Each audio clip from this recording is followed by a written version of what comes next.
Bueno, voy a iniciar. Buenos días a todos los que estáis conectados. Supongo que la mayoría ya me conocéis. Yo soy Óscar Cifuentes y hoy tenemos programada la tercera ponencia de esta saga de webinars organizada por la Asociación Plataforma de Trabajadores Mineros Tauropino y titulada Salud Ambiental del Bajo Ulla y su estuario, que estará patroneada por Ricardo Prego. Ricardo Prego es profesor de investigación con destino en el Instituto de Investigaciones Marinas, en el CSIC, sito en Vigo.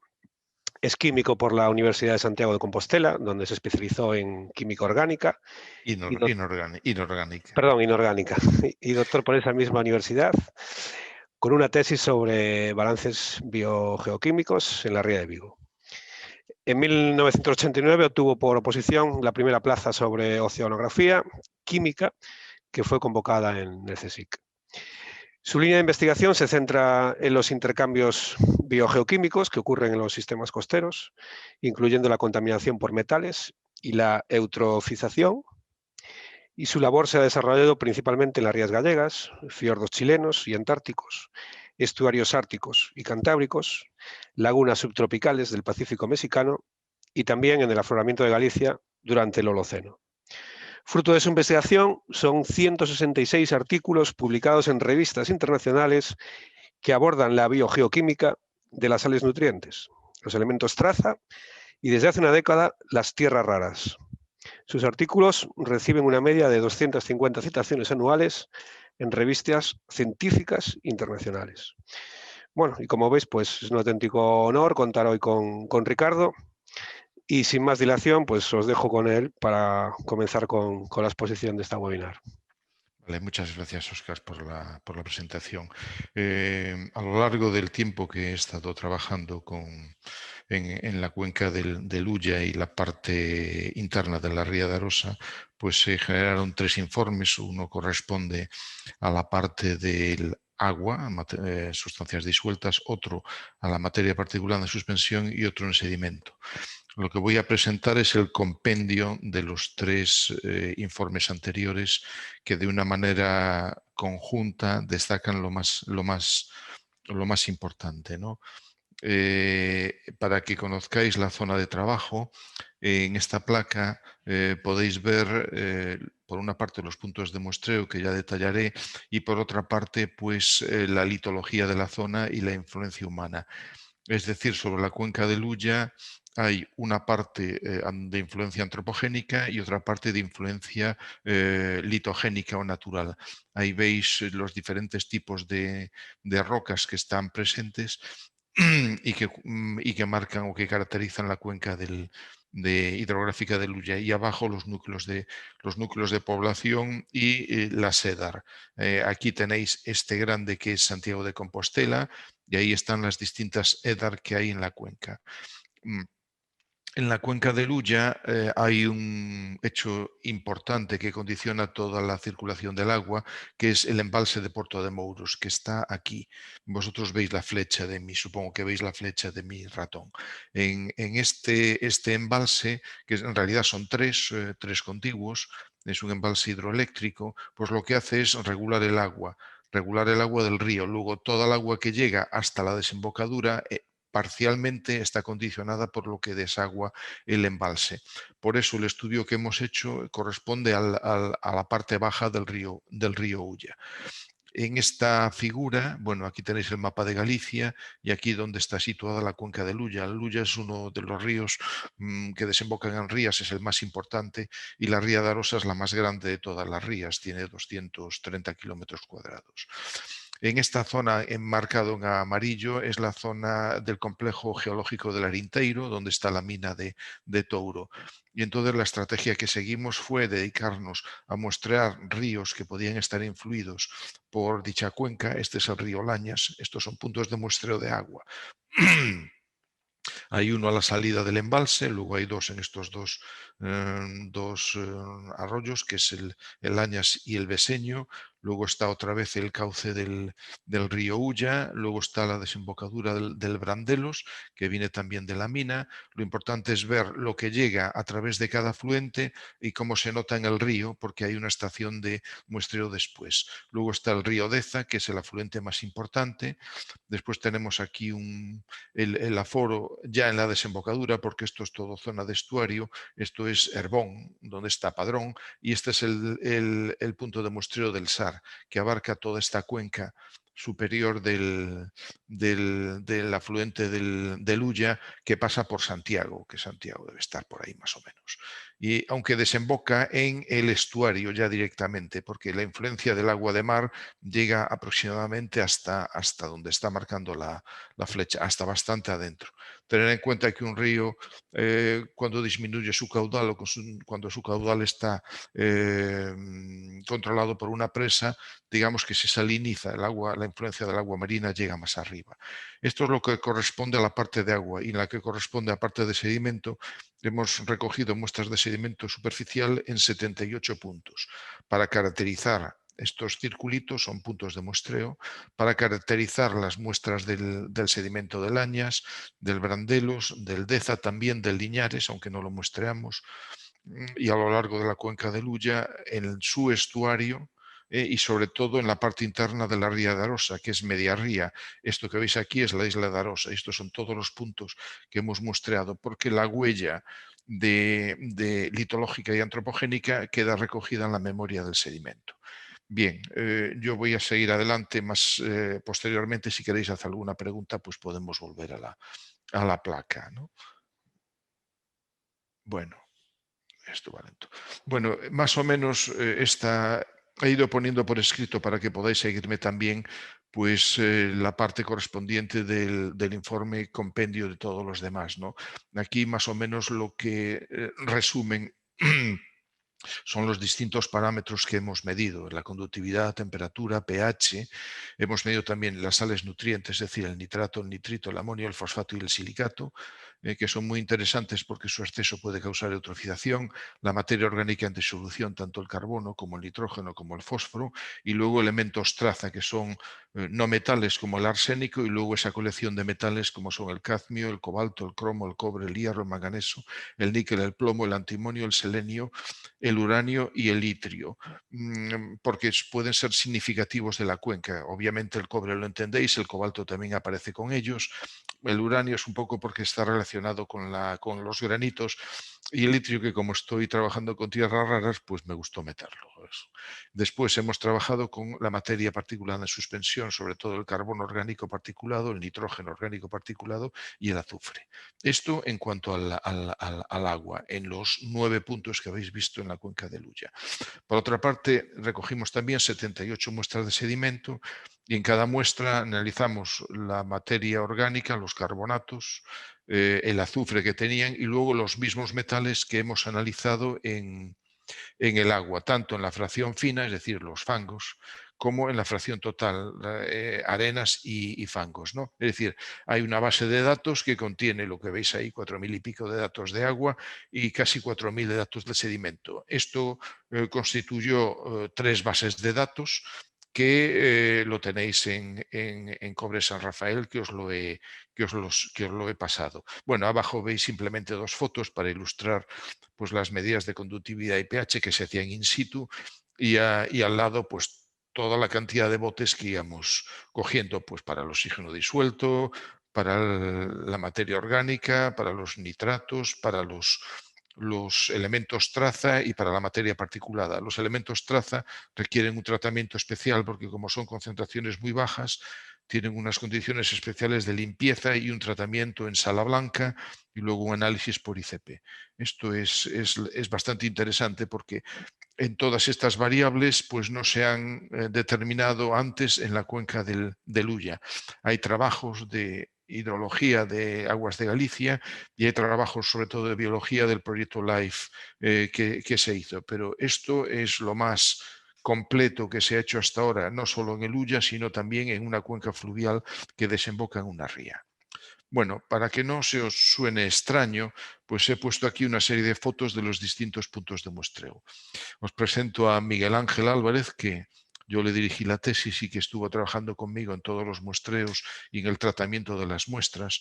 Este es el río Beseño. Esto es el punto de muestreo de Porto de Mouros. Esto es el punto de muestreo en Ponteledesma de Lulla. Esta es Susana Calvo, la técnica de nuestro laboratorio. Este es el río Lañas. Se observa muy bien aquí el tono de los fangos, de los fangos y del hierro que puede tener. Esto es el mismo punto donde estaba Susana. Este es el río Deza, y esto es el estadillo donde íbamos anotando todas las variables y detalles que veíamos in situ. Esto también son otros ejemplos. Esto es un punto de aforo en el Ulla. Esto es el SAR. El SAR lo muestreábamos desde un puente y empleábamos otro tipo de material de muestreo. Normalmente usábamos una vara. Esta es la desembocadura del Ulla. Y esto es distinto material que utilizábamos para muestrear desde un puente porque no teníamos otro acceso más fácil. Pues esto es un poco como estaba todo. Si os fijáis, este es un muestreo en invierno y este es un muestreo en verano. La zona se vuelve muy frondosa. Esto es una placa solar y aquí había un aforo del caudal del SAR que se abandonó y el aforo está más arriba. Hemos contado con los caudales medidos en varios puntos de aforo accesibles a través de la web de Aguas de Galicia. El proyecto, pues, como os decía antes, trabajó en la cuenca fluvial de Lulla, en su estuario, en la parte interna de la Ría de Arosa.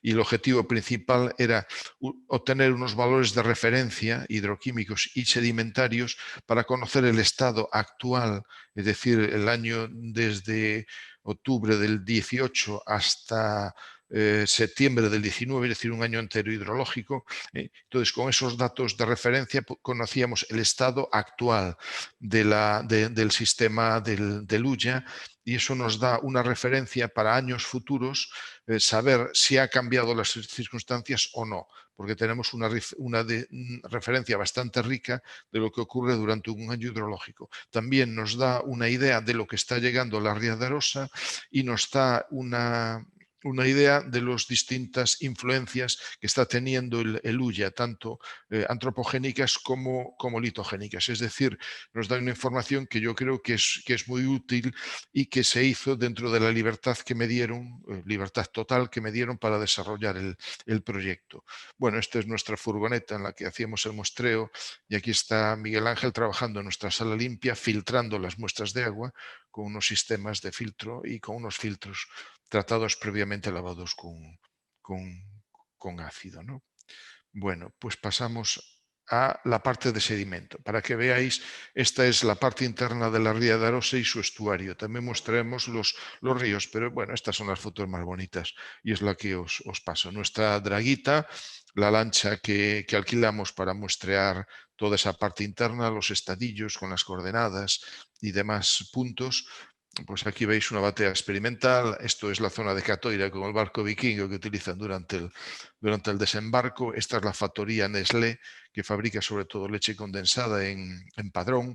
Y esto es el puertecito de Carril, que ahí también cogimos otro punto de muestreo. Fue un muestreo bastante intenso que nos dio una idea buena de cómo estaba todo en base al sedimento. Vale, pasamos a los primeros resultados, que es la materia disuelta en el agua fluvial de la cuenca de Lulla.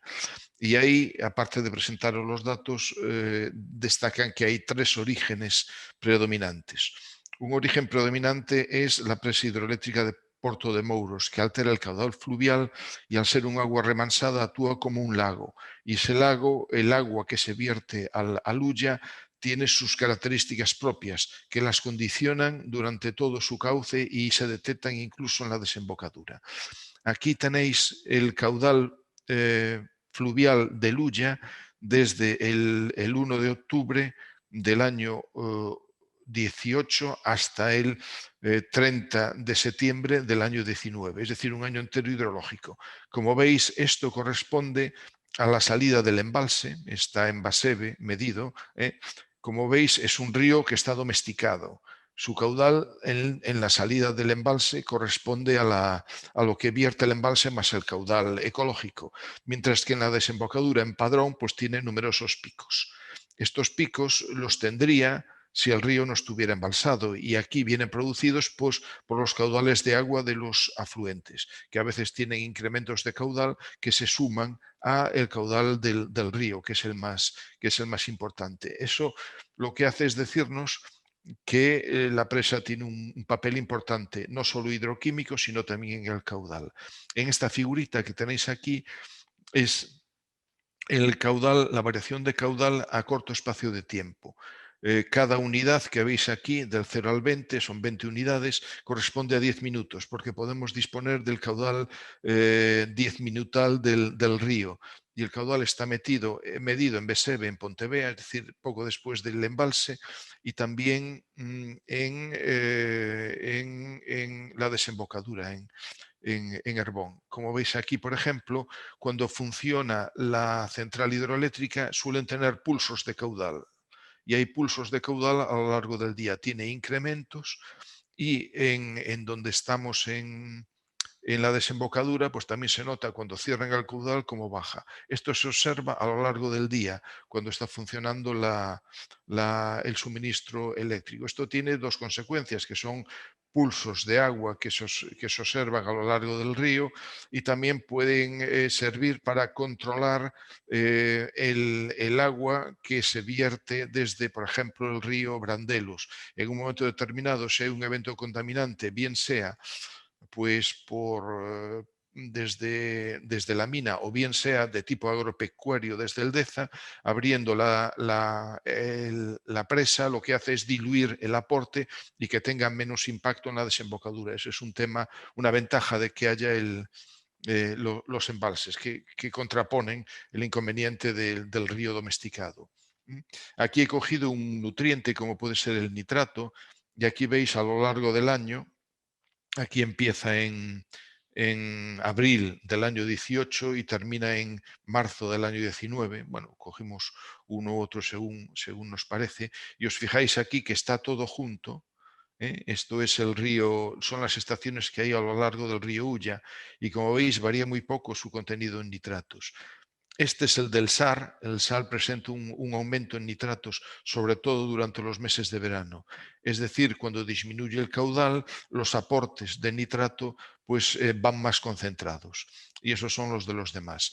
Aquí a la derecha lo relacionamos con el caudal y vemos muy bien que en el río SAR, cuando el caudal disminuye, aumenta mucho el aporte de nitratos. Es decir, en verano los nitratos aumentan a cantidades muy altas. 450 micromoles por litro. Mientras que el río Deza presenta un comportamiento más natural, como os comentaré más adelante, eso es por problemas de funcionamiento, probablemente de depuradoras, y el río Ulla, como veis, no presenta ninguna correlación y permanece constante a lo largo del año. Esto indica el predominio del embalse, que dentro del embalse los nutrientes los utiliza el fitoplancton para reproducirse, y entonces a lo largo de todo el año los nitratos no varían gran cosa. Bien, otro impacto que puede ser importante pues son los minerales del cobre y otros metales que están presentes en el macizo de anfibolitas de la unidad del Arinteiro, donde está la mina de cobre que en estos momentos abandonada, ¿no? Y que pueden llegar al río Ulla a través de los afluentes Lañas y Brandelos.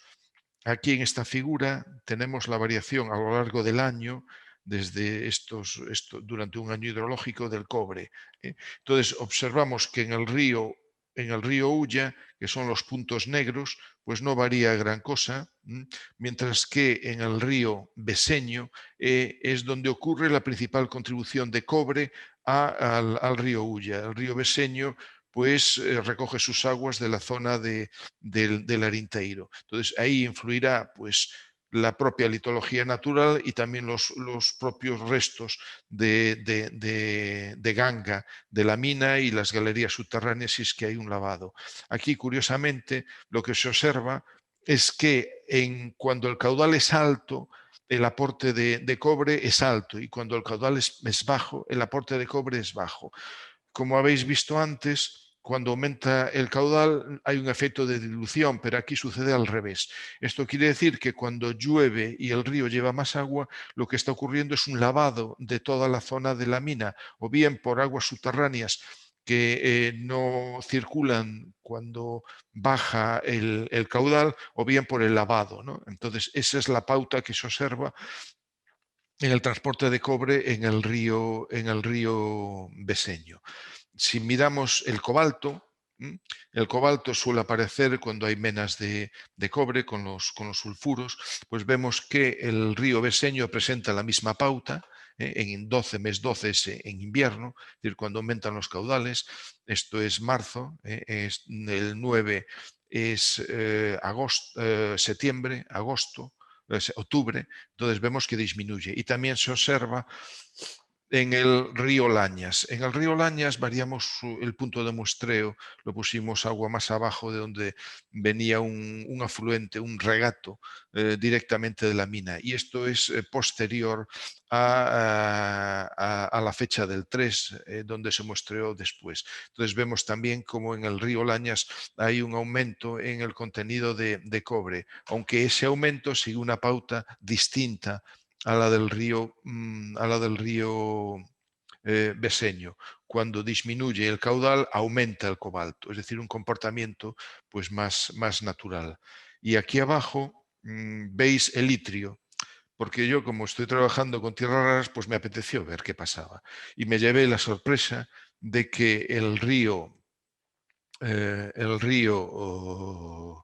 Lañas transporta itrio en cantidad. Luego debe haber una fuente de tierras raras en la unidad del Arenteiro. Bien, vamos a seguir adelante. Otra fuente importante de impacto es la actividad agropecuaria y también las aguas residuales urbanas industriales. Ahí lo que me llamó la atención, aunque no demasiado, fue el impacto del río Sar en la cuenca del Ulla. En esta figura veis el carbono orgánico disuelto. El carbono orgánico disuelto en el río Sar, veis, se dispara en verano. Cuando disminuye el caudal, digamos que baja más concentrado. Esto tiene unas concentraciones grandes, y eso pues son aportes, probablemente sea de vertidos de depuradoras, es lo que pienso yo, vertidos urbanos, que hace que aumente bastante la concentración.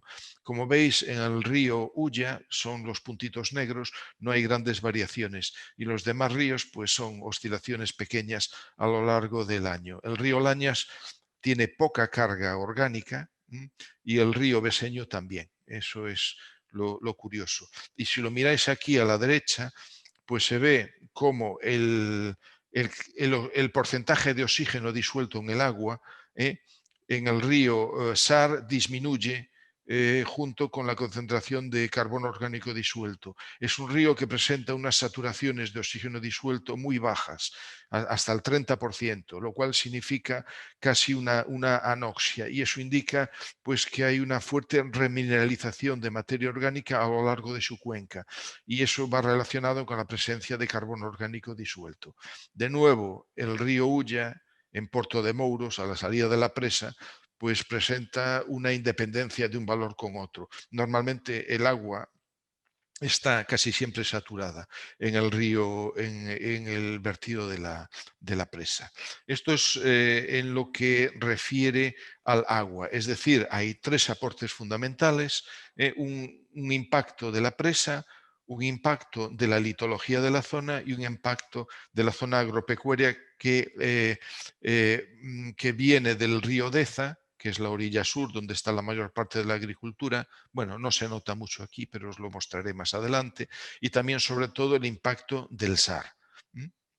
Bueno, pasamos a la siguiente. Esto es un poco impactante, pero es para que veáis una de las bases de datos que os pasé, pero os lo voy a resumir en la parte del agua, ¿no? Lo que destaca de todo esto es que el río Sar presenta unas concentraciones de nitrógeno inorgánico, es decir, nitrato, nitrito y amonio, y orgánico, fosfatos, carbono orgánico, también antimonio, cobre y plomo, mayores que las concentraciones que tiene el río Ulla. El río Ulla es más abundante que el Sar en níquel e itrio. Tener en cuenta que al estuario del río Ulla llega el agua del Sar y el agua del propio Ulla. Por eso hago esa diferenciación, porque eso va directamente a la parte interna de la ría. Bueno, no me lío más.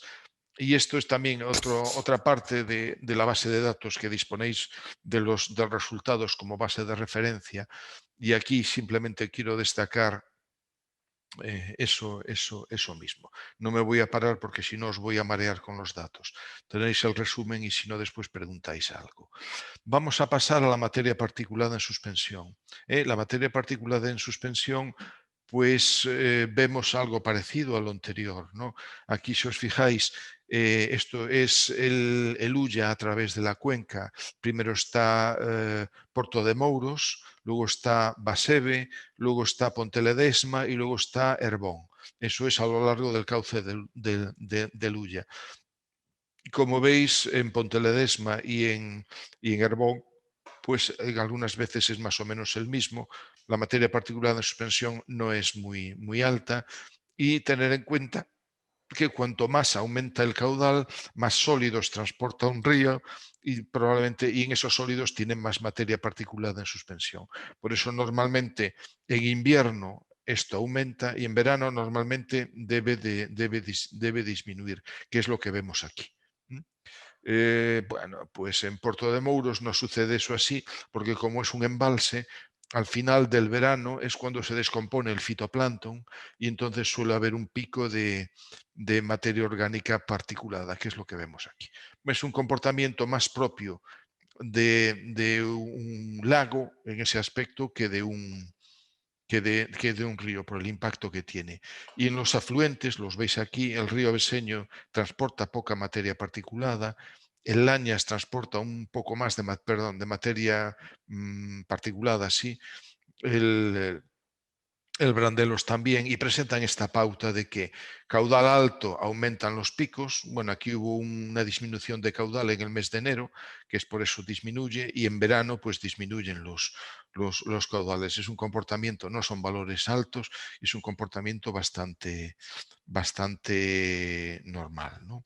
Lo que destaca, lo que nos llamó la atención, y no aparece aquí porque esto es carbono orgánico disuelto, es que el río Lañas presenta unos mayores contenidos de azufre, y esos son por los sulfuros, azufre y hierro, ¿no? Bueno, sigo perdonármelo, con mi rollo, ¿no? Si lo relacionamos con el caudal, vemos esto que os dije antes, ¿no? Pues el río Sar presenta unos incrementos muy fuertes dependiente del caudal. Cuando aumenta el caudal, aumenta la materia particulada orgánica, son valores relativamente altos. El Deza, que es otro afluente, presenta la misma pauta. El Ulla en la desembocadura presenta esa tendencia por influencia de lo que llevan los afluentes, mientras que a la salida del embalse pues no presenta ninguna tendencia. Aquí tenéis unas fotos de lo que se observa al filtrar. Estos filtros se analiza el carbono, el nitrógeno y el azufre particulado en estos filtros que hay aquí. Veis que tienen distinto color. Bueno, ligeramente distinto color. Esto es eh, más dominio de fito, que es verdoso. Aquí es más dominio a veces de hierro y de azufre. Y esto lo notamos en el río Brandelos, que a veces llevaba unas partículas en suspensión negras que no sabemos lo que es. Son partículas finas que aparecían a veces o ocasionalmente. Entonces le hicimos una foto para que quedara el registro de ello. Bueno, vamos a pasar al otro paquete de resultados. Bueno, voy bastante bien de tiempo, que es el sedimento. Cuando nosotros analizamos el sedimento en todos esos puntos, pues lo que hicimos fue coger valores a lo largo del río Ulla. Esto es la desembocadura. Bueno, aquí empieza el estuario, en Padrón Pontecesures. Esto es Porto de Mouros. Y estos son distintos puntos de muestreo a lo largo de la cuenca del Ulla, para ver cómo en el sedimento iba recogiendo memoria de todo lo que iba pasando. Y aquí hemos puesto, por ejemplo, a 80 kilómetros de la desembocadura, pues ahí vierte sus aguas el afluente Lañas, a 60 kilómetros el Brandelos, a 42 el Iñares, luego el Sar está ya en el propio estuario, para ver un poco como sobre la cuenca del río. Estos son concentraciones en ppm, en miligramos por kilo de sedimento seco. El sedimento del Brandelos es bastante rico en cobre particulado y el impacto sobre el río se nota en que aumenta el contenido en el sedimento del río de cobre. En la presa no influye, el río Lañas no influye, el Brandelos sí. La entrada al río Ulla de cobre queda registrado en el sedimento, como el Brandelos es el principal aporte. Esa huella del Brandelos se mezcla con sedimentos del Deza y del Linares, y cuando ya va más aguas abajo, pues su impacto disminuye. Es decir, el impacto que puede venir a través de la zona del Arinteiro, pues queda diluido en el sedimento, de manera que cuando llega al estuario, los niveles son los mismos que tenía antes de esa zona. Y en el estuario debe haber unos impactos locales, pues por fábricas o por otros motivos, que hace que se dispare otra vez el contenido de cobre en el sedimento, no muy arriba, pero se dispara. Y luego, pasada esa zona, vuelve a disminuir. Y luego donde está la zona de carril, de antes de carril, pues también hay otros aumentos que puede ser por impactos locales. Esto es por impacto de yo creo que toda la industria, y también puede ser de algo de aguas residuales de la zona que está en Patrón Pontecesures. Esta zona de aquí está magnificada aquí para que se vea con más detalle. Esta línea que viene aquí, pues es lo que tenéis aquí. Y cuando entran Pontecesures, pues aumentan los contenidos y pues hay un arroyo que vierte, que es el que lleva la mayor parte, que viene de la zona del polígono industrial que hay en Pontecesures. Luego eso disminuye de nuevo. En Catoira tiene otro pico, pues puede haber un motivo. Y luego está el puerto de Carril, que también tiene algo más de cobre, pero que no tiene impacto prácticamente. Entonces, eso es un poco lo que hay. Y aquí abajo veis un mapa en superficie del cobre. Esta zona de aumento de aquí es esta zona de aumento de aquí, solamente hecho en el espacio, y luego aparece todo este aumento de cobre que lo tenéis aquí. Esto es la ensenada de Rianxo. Y luego en la ría, pues no se nota. Es decir, el impacto pues no llega a la parte interna de la ría, se queda en el propio estuario. Vale, vamos a por otra parte. La materia orgánica, el arsénico, el cobre, el cromo. Aquí veis lo mismo, cómo varía desde Porto de Mouros hasta la parte interna de la ría de Arosa, y aquí el plomo también. Aquí hay un punto de plomo que no sé a qué se puede deber, que realmente apareció ahí, y el cromo pues aparece más que nada en la zona del estuario. Ahí ya sabíamos que tiempo atrás había una contaminación por cobre porque había antiguas tenerías que trataban pieles en la zona de Padrón. Aquí veis cómo está distribuido el cobre en superficie. No son contenidos excesivos, pero sí son contenidos. Y aquí veis más o menos el plomo, donde está sobre todo es en el puertecito de Carril, donde había la zona. Bien. Bueno, en lo que os pasé, en los informes que pasé, hay mapas de todos los metales que fueron determinados. Aquí más o menos vemos que en el estuario de Luya aparece esa fuente de contaminación que os dije, y aquí esta parte interna es de cromo. Esto es un poco el resumen calculando índices de contaminación. No es que haya una contaminación moderada, es la mayor parte de todas, es una contaminación moderada, y lo único realmente importante es de cobre en el Brandelos, que es esta zona que veis aquí. Esto es más o menos decir lo mismo que antes, con valores puntuales a través de un índice de contaminación. La contaminación es cierta, no es muy alta, no es alta. Vale, bueno, pues lo que voy a hacer ahora, simplemente para terminar, es el informe, es las recomendaciones finales, ¿no? Es decir, lo que observo en la cuenca en base al agua y en base al sedimento es que todo el tiempo de residencia del agua fluvial en la parte baja es muy dependiente, y también sobre los procesos biogeoquímicos, de lo que ocurre en el embalse de Porto de Mouros. La recomendación que se puede hacer es que es necesario el control del embalse para garantizar la calidad del agua de Luya en su curso bajo. Prácticamente la mitad del agua, un poco menos o por ahí andará, que llega a la ría de Arosa está directamente influida por lo que ocurre dentro del embalse. Después es interesante localmente hacer un seguimiento de algunos elementos químicos en 4 afluentes de Luya: el brandelos por el cobre y el zinc también, el añas por el azufre. El añas, en la época seca, el pH baja hasta 3,4, y eso es una influencia pues probablemente de los sulfuros que están en la zona del Arinteiro, que hace que baje el pH bastante. Luego, cuando aumentan las lluvias y el caudal, pues el pH sube a 7, que es un pH normal para el 6,7, un pH normal para el agua fluvial.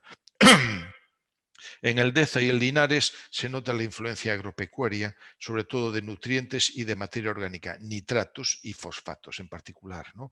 También creo que es interesante rehabilitar pequeños arroyos como el Pucheiras, que es el que hace que el Lañas tenga un pH ácido en determinados momentos y que presente unos contenidos de azufre más altos. Y también el río do Burgo, que afecta ambos afectan al río Brandelos. Y después yo creo que también es conveniente un saneamiento parcial del río Sal, porque es necesario controlar los vertidos locales urbanos e industriales en las márgenes del Ulla, y también los vertidos urbanos e industriales en el tramo de Padrón y Acatoira, y sobre todo hacer un seguimiento de la materia orgánica de cromo y de zinc en la parte interna de la ría de Arosa, ¿no? Tener en cuenta que yo lo que he observado es que en la cuenca del Ulla no se superan los límites legales para las concentraciones de metales y de nutrientes marcados por el uso y vertido del agua. El único que se presentó con valores que superan esos límites es el fosfato en el río Sar. Esto es más o menos, de una manera resumida, lo que he visto en la cuenca del río Ulla y en la parte interna de la ría de Arosa, y es un poco las recomendaciones que pueden surgir de ese estudio. Bueno, llevo aproximadamente 30-35 minutos hablando, no quería extenderme más y lo voy a dejar aquí por si vosotros me queréis hacer preguntas, pues ya paramos un poco esto con más detalle. Obviamente, quien pagó el estudio que hemos hecho, que es Cobre San Rafael, pues tiene copia de esto que os acabo de explicar, y también de los informes anteriores y de todos los datos. Independientemente de esto, en cualquier momento pues estoy siempre a vuestra disposición, pues para comentar cualquier aspecto, no solamente hoy, sino sabéis dónde localizarme para cualquier duda que tengáis. Bueno, Óscar, te cedo a ti el control.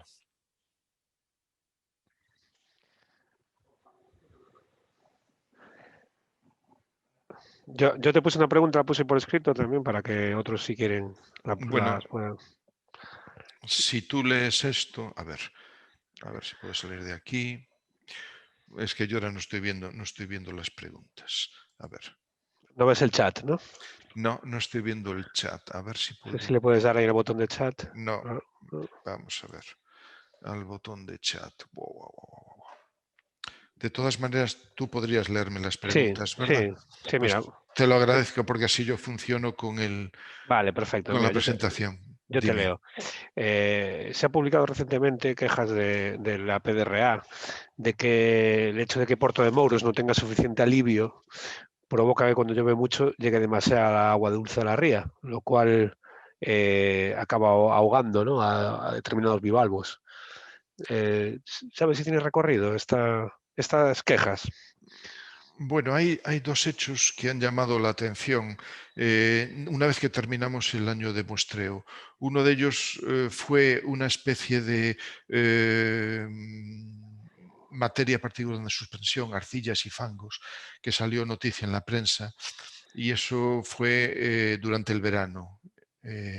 Durante el verano, cuando hay unas lluvias torrenciales fuertes, pues lo que hace es un lavado, sobre todo de las zonas agrícolas. Yo creo que son sobre todo de ambas orillas, en parte en la orilla sur, que lo que hace que transporte arcillas y que lleguen arcillas a la parte interna de la ría de Arosa. Y también cuando llueve mucho sucede lo que tú dices, que esto es propio del invierno y que llegue mucha agua dulce. El embalse de Porto de Mouros regula el agua que llega. Si ellos lo abren mucho, pues puede tener su influencia. Pero ten en cuenta que hay un río que es el Sar, un río que es el Deza y un río que es el Liñares, que esos ríos no tienen ningún control. Y más o menos aproximadamente el 50% del agua que llega a la ría de Arosa proviene de esas fuentes. De manera que cuando hay unas fuertes lluvias, que fue lo que ocurrió, pues esas aguas, independientemente de que abran o no el embalse, pues pueden tener mucha influencia en que llegue agua dulce.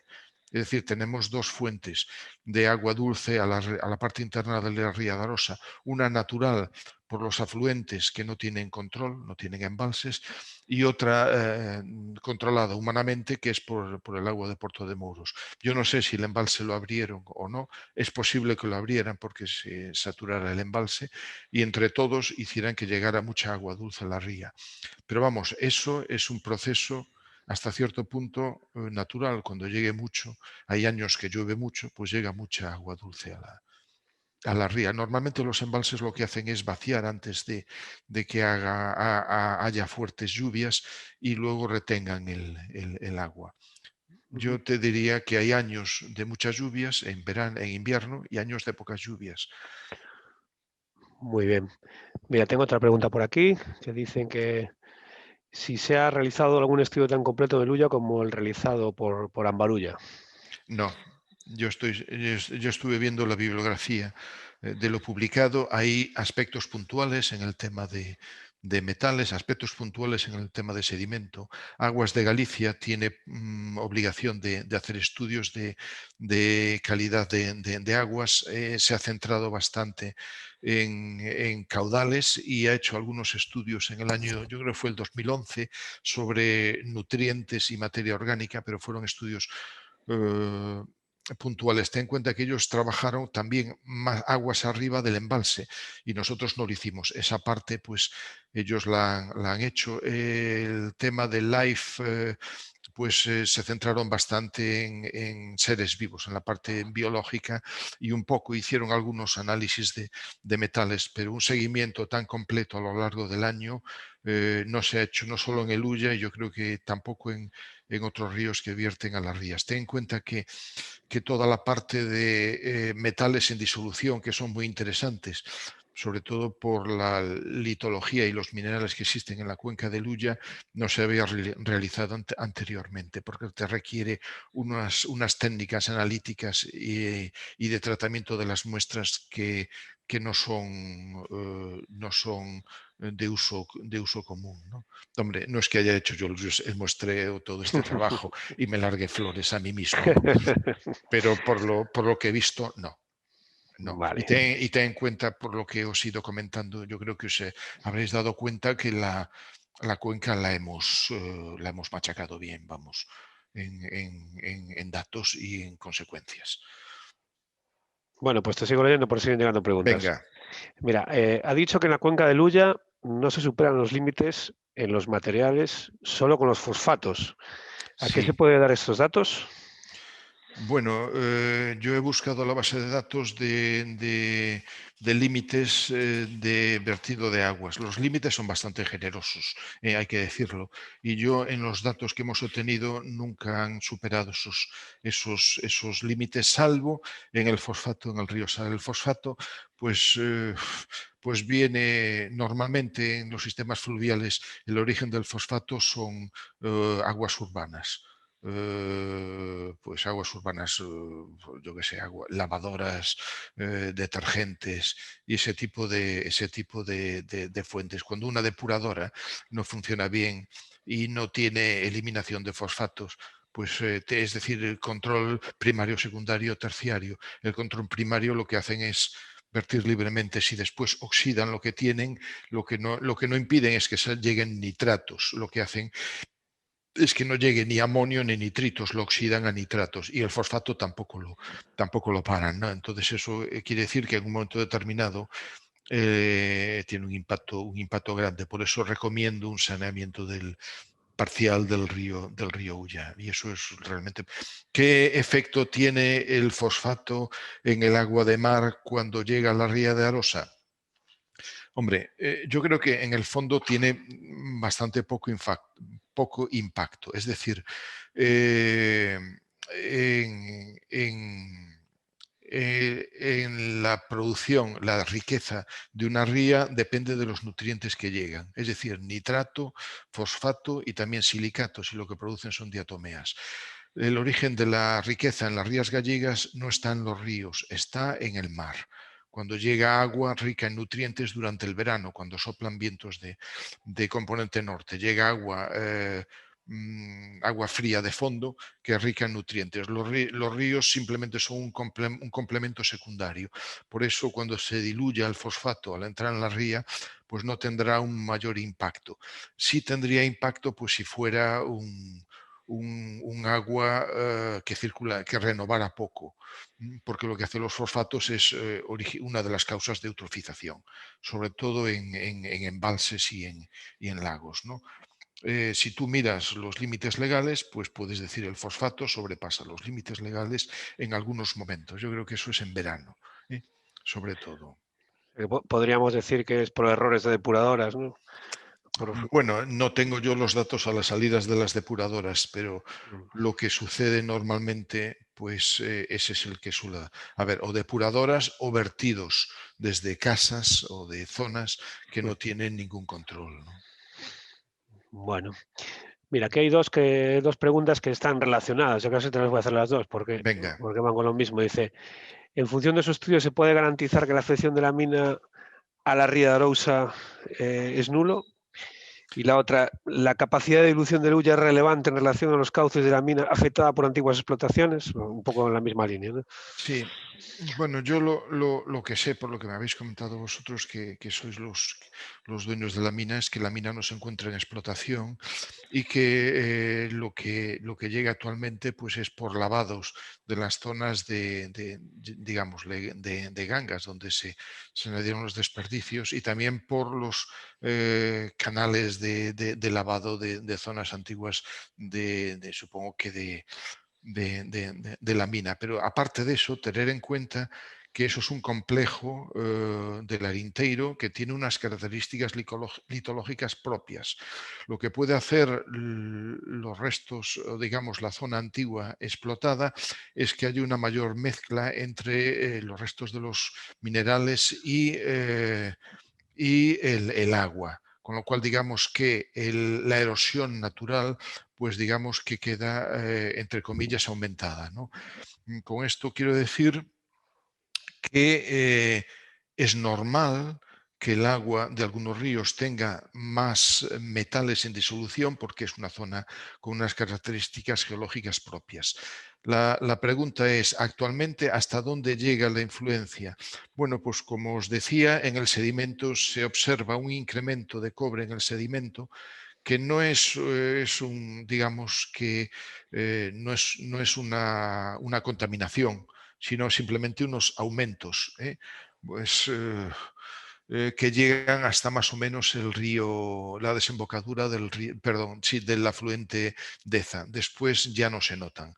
Con lo cual, lo que se puede concluir es que no llega a la parte interna de la ría de Arosa la influencia del cobre de la mina. En cuanto al cobre disuelto, pues lo que sucede es que tan pronto el Brandelos desemboca en el río Ulla, el agua del río Ulla diluye el aporte, porque el Brandelos tiene un caudal medio anual pequeñito. Tener en cuenta que el Ulla tiene un caudal, yo creo que andará por los 80 metros cúbicos por segundo de media anual, y el Brandelos no llega a los 4 metros cúbicos. Es decir, hay un efecto de dilución que los metales disueltos, pues tan pronto se junta el Brandelos y el Ulla en la desembocadura del Brandelos, pues poco después en la estación de Basebe no notamos grandes incrementos de cobre disuelto, ¿no?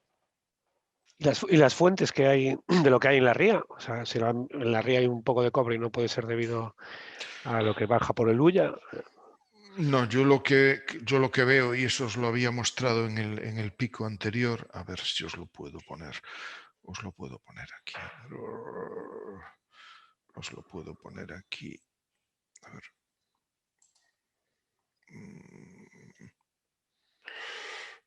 A ver si aquí. Aquí. A ver. Bueno, a ver si nos mareo demasiado.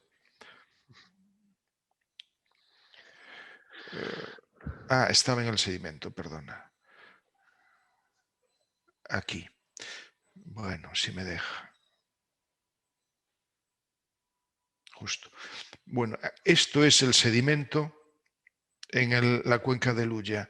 Como veis, el impacto del Brandelos aumenta el contenido natural en unas 2-3 veces.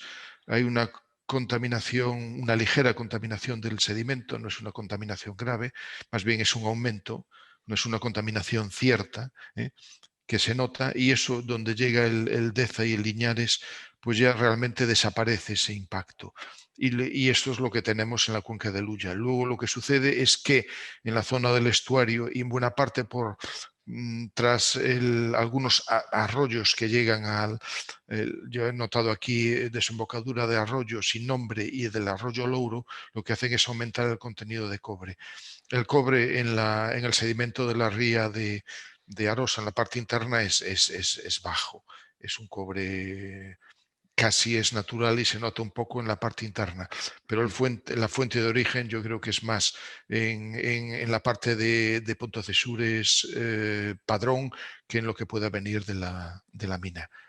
Eso es un poco, ten en cuenta que es importante caracterizar la cuenca para saber qué es lo que está actualmente y también para saber en un futuro, si alguna vez se hace algún tipo de actividad, cómo se altera dicha cuenca. Pero a día de hoy yo no noto, vamos, los datos no dicen que haya un impacto de la mina en la parte interna de la ría de Arosa. En la ría también dicen a veces, ¿no? Que puede ser por las patentes de los barcos, las Bueno, pinturas. claro, bueno, sí, ahí hay otra cosa curiosa. Hay otra cosa curiosa, ¿no? Y es que está el puerto de Villagarcía.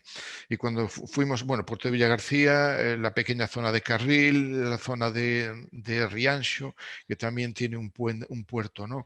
Nos hemos interesado en muestrear, aquí no se ve en la figura del mapa superficial del cobre, pero hemos tenido varios puntos de muestreo en la zona del puerto de Villagarcía, porque las imprimaciones que dan a las pinturas de los cascos de los barcos tiene cobre, y el cobre es algo que se va soltando poco a poco. Lo que evita es que se fijen parásitos al casco del barco y estos pues vayan frenando o haciendo que tenga que gastar más combustible. Y esas imprimaciones pues se van perdiendo con el tiempo y al cabo de unos años hay que volver a darlas. Entonces, normalmente lo que hemos observado es que en todas las áreas portuarias de Galicia hay contaminación por cobre. Aquí en la Ría de Arosa no lo veis porque curiosamente aquí no aparece, pero la cantidad de cobre es baja. No hay una contaminación portuaria. Y eso, bueno, me extrañó un poco, pero después mirando hacia años atrás se hizo un dragado en toda la zona portuaria, y al hacer un dragado pues el sedimento se ha llevado probablemente el más reciente, que podía tener más cobre. En cambio, en la zona de Rianxo sí se puede ver que hay un ligero aumento de cobre. Eso es un poco lo que hay, pero sí, en el puerto de Villagarcía pues irá aumentando probablemente el cobre en el sedimento, ¿no? Lo que sí se nota es que toda la zona de bateas tienen un fuerte impacto en la materia orgánica, eso ya era conocido, pero se observa en el sedimento. Y los sulfatos de los viñedos también puede entrar algo, ¿no? Bueno, sí, es cierto. La sulfatación de las vides en la parte baja de la ría de Arosa puede tener su influencia. No vamos a dispararle al albariño, pero sí la sulfatación de las viñas es algo bastante corriente. Y lo que se ha observado en zonas de viñedos, Yo ahora no tengo datos de la zona de viñedos, esta en concreto, ¿no? Pero que lo que ha ocurrido en las zonas de viñedos es que a base de año tras año de sulfatarlas, los suelos de zonas de viñedos eran particularmente ricos en cobre y eso con las lluvias, ese cobre también se va a los ríos, ¿no? También hay otra fuente de cobre que yo creo que no debe tener demasiada importancia, pero también la tiene, que es en las piscinas. Las piscinas, el sulfato de cobre se utiliza como fungicida y entonces también es otra vía cuando se vacían las piscinas, pues que aumente el cobre en el agua dulce, el cobre disuelto. Ujú. Mira, tienes una pregunta más relacionada con tus últimas investigaciones, que dice, ha indicado que existe una fuente de tierras raras en el Lañas, Eh, concretamente.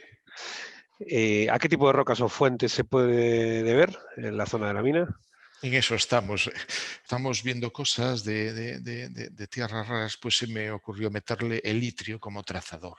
Y tenemos el litrio en todos los puntos de muestreo y también en el agua.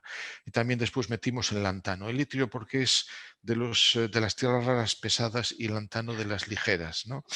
Y entonces nos llamó la atención de que hubiera bastante itrio, ¿no? Bastante itrio que aparece reflejado aparece reflejado, no es, aquí tenéis itrio, pongo contaminación moderada y cierta, y es contaminación cierta, no es contaminación, porque todo ese itrio es de origen de la zona del Arinteiro, con lo cual nos da una idea de cómo influye un complejo geológico pues, en un entorno de una manera natural, porque el itrio no fue explotado en la mina, pero nos llamó la atención que fuera particularmente rico, con cantidades muy altas de itrio. A ver si me tiráis de la lengua. Cantidades muy altas de itrio. Bueno, esto es, a ver, itrio, aquí tenéis itrio. Bueno, son cantidades, esto es disuelto, ¿no? Pero son cantidades altas. Y cuando está un elemento de las tierras raras, están todos los demás.